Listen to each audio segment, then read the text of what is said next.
Hey everybody, it's Tracy from ST's Market, just out here in the shop, trying to get done with this little jewel.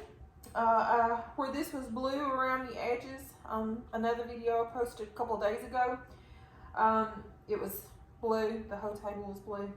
So I've kilted it this morning. Now I'm fixing to come back and lay down the first coat of the farmhouse white. It's probably going to need 2 coats of the farmhouse white on top of the kilts. So that's what I'm doing now.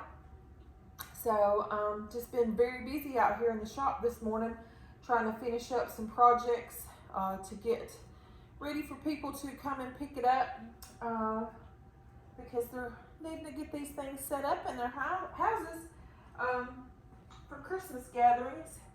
So just thought I would kind of video and talk a little bit as I work, as it's been all week long.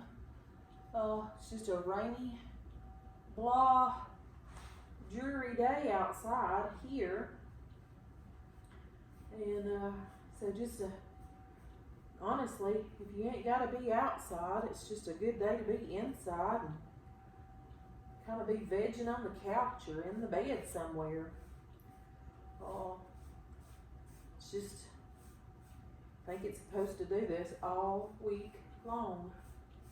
So, thankfully, I have something to do besides just sit around and stare at the TV. I like to watch TV, especially right now with some Christmas movies and stuff. But I even get bored with that for a while. Then I'll read a while. I'll Facebook a while. So, just all time something to do. It's just that time of the year too. So much going on. Who all's got their Christmas shopping done? Are you ready for Ho-Ho to come see you? We're pretty much ready here at the Roth House. Brad and I we don't buy each other really anything these days. If we do anything, we buy something for the house, because after you've been married as long as what he and I have, it's just, if you want something during the year, you kind of just go get it. And we really don't need anything. We had talked about going and getting new living room furniture, but honestly, there's nothing wrong with the one that we have. I mean, yes, it's probably about, I'm gonna say 13, 14 years old, I guess, but we take pretty good care of our stuff, so it tends to last us a pretty good while. So, it's not broke down and it still sits good. So I think we've even decided not to do that. That's just a lot of money to be going and spending, because I'm sure, if we got what we kind of wanted, I'm sure it'd probably be every bit of $2,000, at least I would think. $1,500 anyway. And I just don't see spending that kind of money right here at Christmas time on something that's just totally not needed. And just getting a little heater out of the way. It's 70 degrees outside. I really didn't need a heater to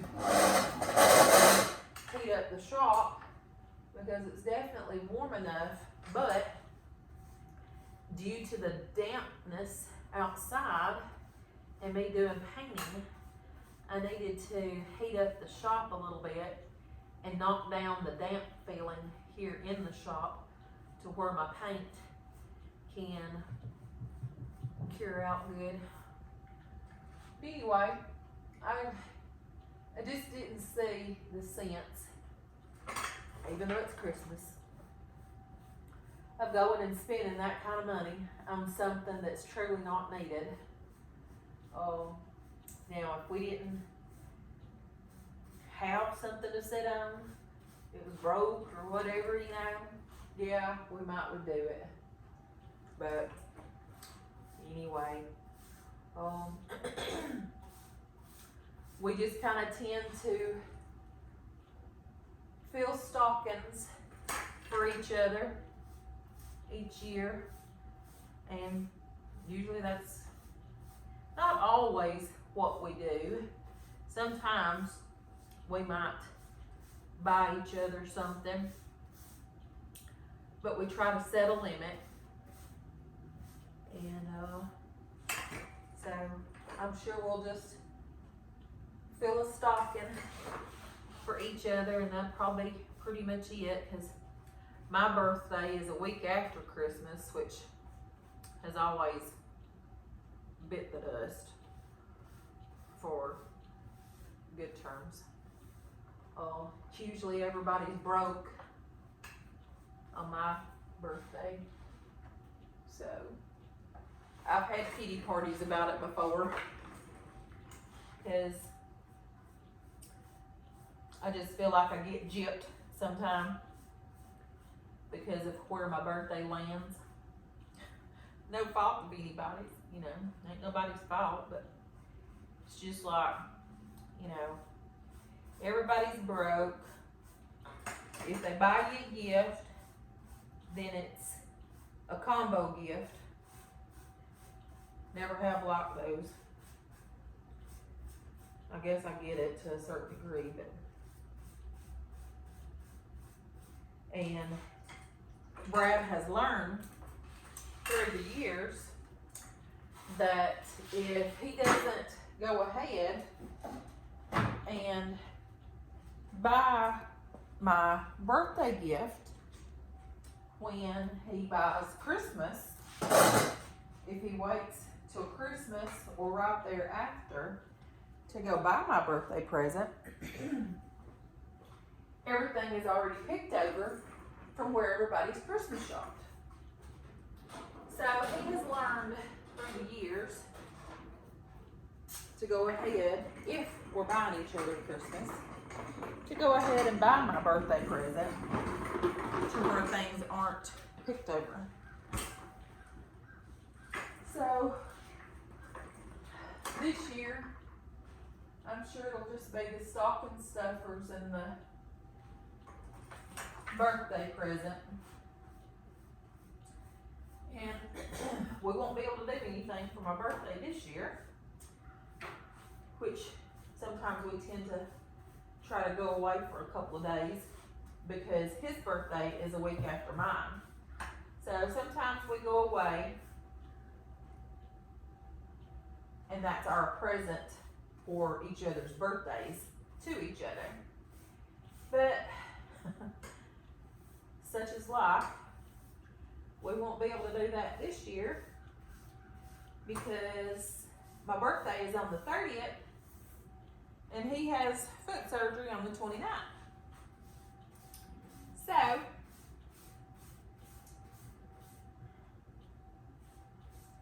again, such is life. There's worse things in the world, you know.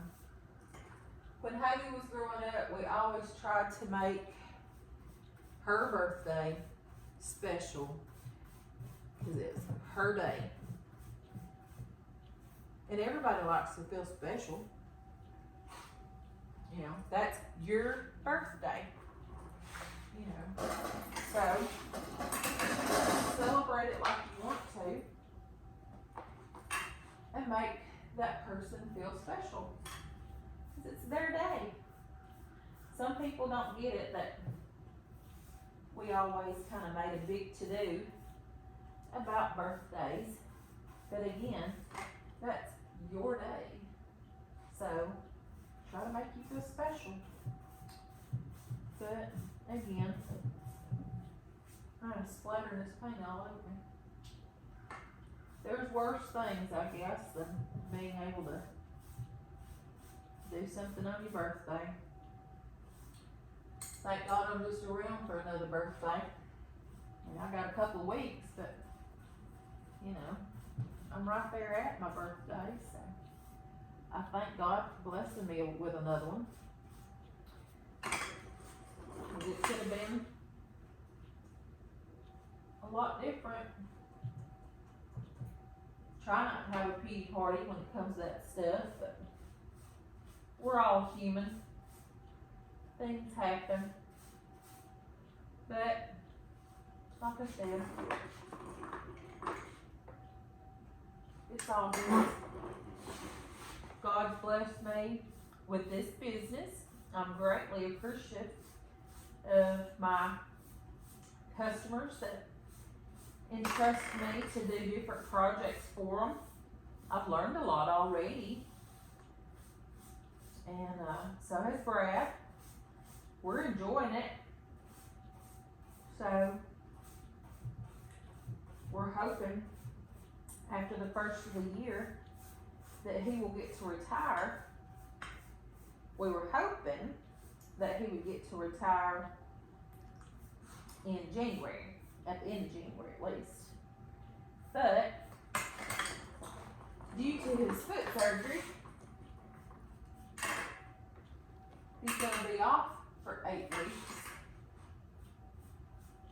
So that will throw him not going back to work until either the end of February or sometime in March.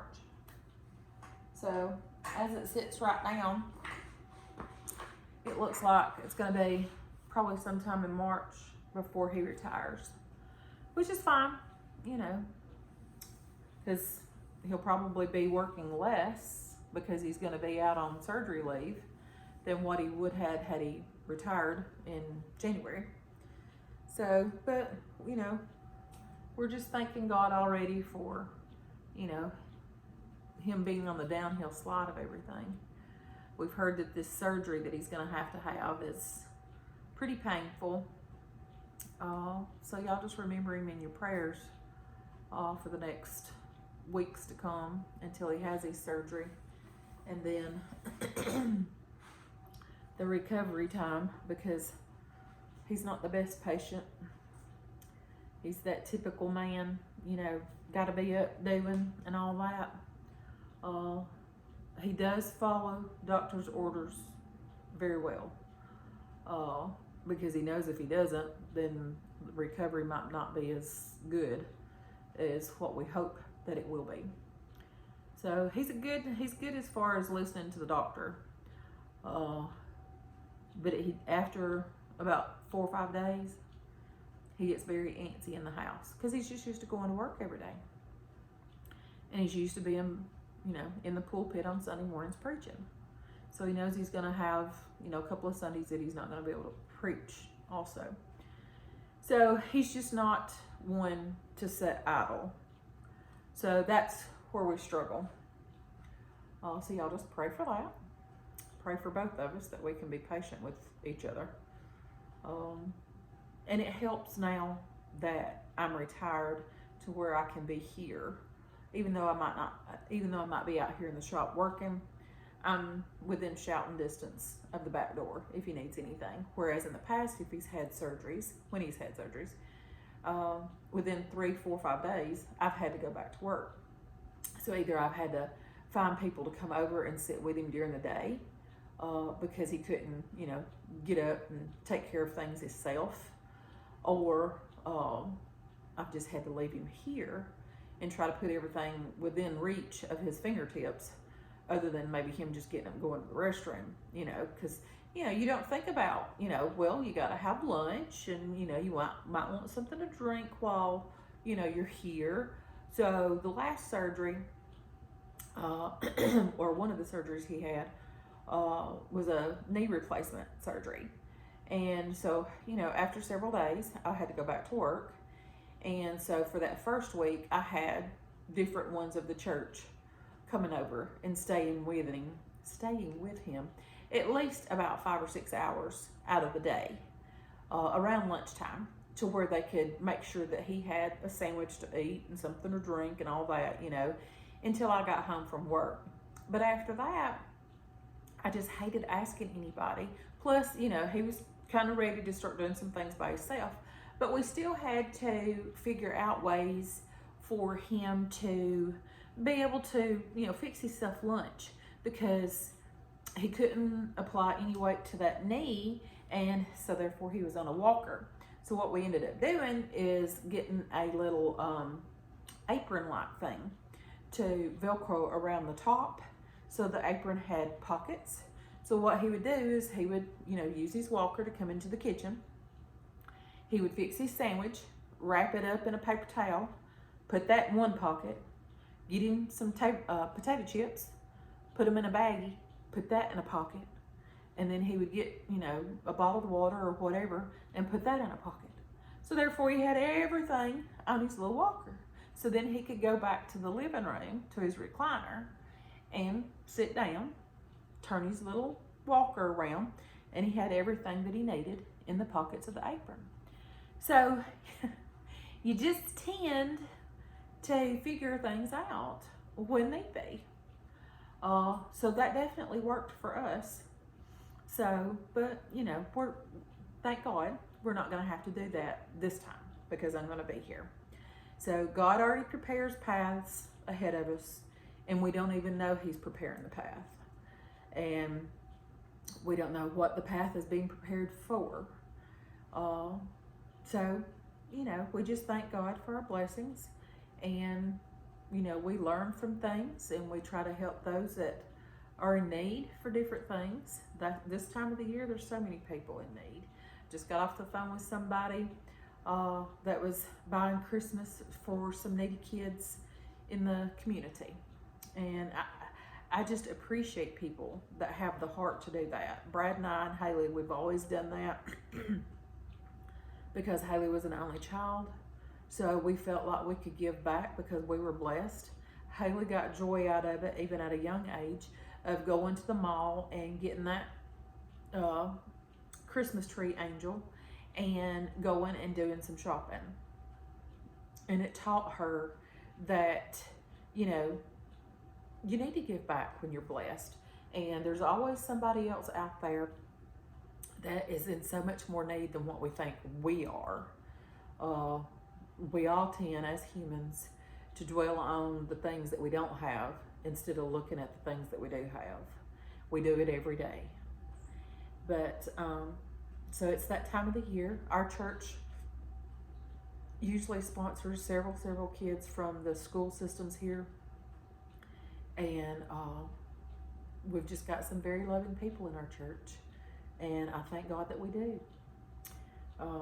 If the world had more and more people like that, I think the world would be in a better place than where we are. People need to get back to God.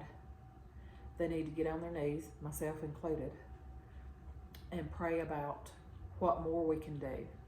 Because if each one of us done a little something new or a little bit more each and every day for our communities, our school systems, our places of employment, if you're still employed, you might make a difference. If more than one person starts the ball rolling, before you know it, you've took a ball this and you've went like this and you've created something good. So just, I guess, a little rambling today. I've been out here with Christmas music playing the last couple of days, and singing the songs to the top of my lungs.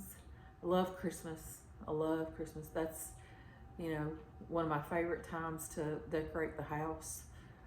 Usually takes me several days to decorate. And because Jesus is the reason for the season. And we should be so appreciative of what He done for us. and what we can give back just to help out just a little bit. But, you know, things are quiet out here right now with no music playing in the background. And, you know, of course, after I complete this video, I'll turn my music back on, and got still several things left to do for the day today, because I'm taking tomorrow off and going to my mom and dad's and spending the day with them tomorrow. So just a lot to do today, but just thought it's been a while since I've actually just videoed and talked while I was working out here.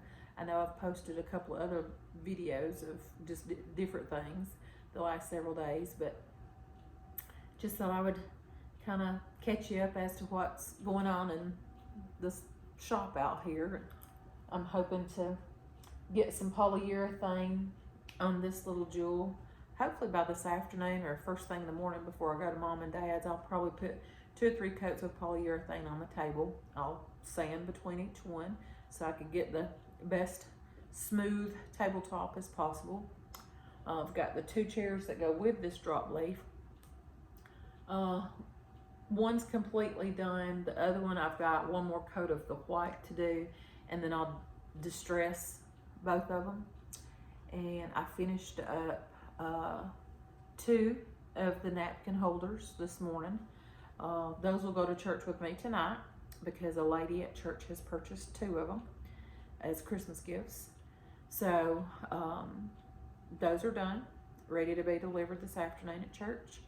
And then I've got another pedal sewing machine that Brad started sanding the top on it last night, and it had a couple of spots that I'd done some wood putty in last night. I've got to sand that and then choose my stain for the top. I'm thinking about going with, the last one I done was the golden oak. I don't know if I'll go golden oak on this one, or if I'll go the dark walnut or an ebony color, which is pretty dark. These things sell very, very fast. So I'm probably fixing to post on my ST's Market on Facebook that I'm gonna have one ready probably by first of the week. And usually before I even have it done, it's already sold. So, you know, God's blessings. I appreciate it so much for everybody, you know, letting me do a little something to bring a new piece of furniture or something into their homes. My dad always had a woodworking shop when I was growing up, and I can remember after supper, after helping with the dishes and my homework was done and all that, before bedtime, walking down to Daddy's shop, even in the dead of winter, because he always had a huge heater down there just kicking it, you know. And it was just always so toasty warm in there. Smelled good, you know, because the wood smell and the paint and the, you know, thinners and different things like that, just the wood smell. I can remember sitting on a bucket or a block of wood or whatever and just watching my daddy turn table legs, or, you know, put a top together for a table, china cabinets, bedroom suits. I mean, my daddy's built it all.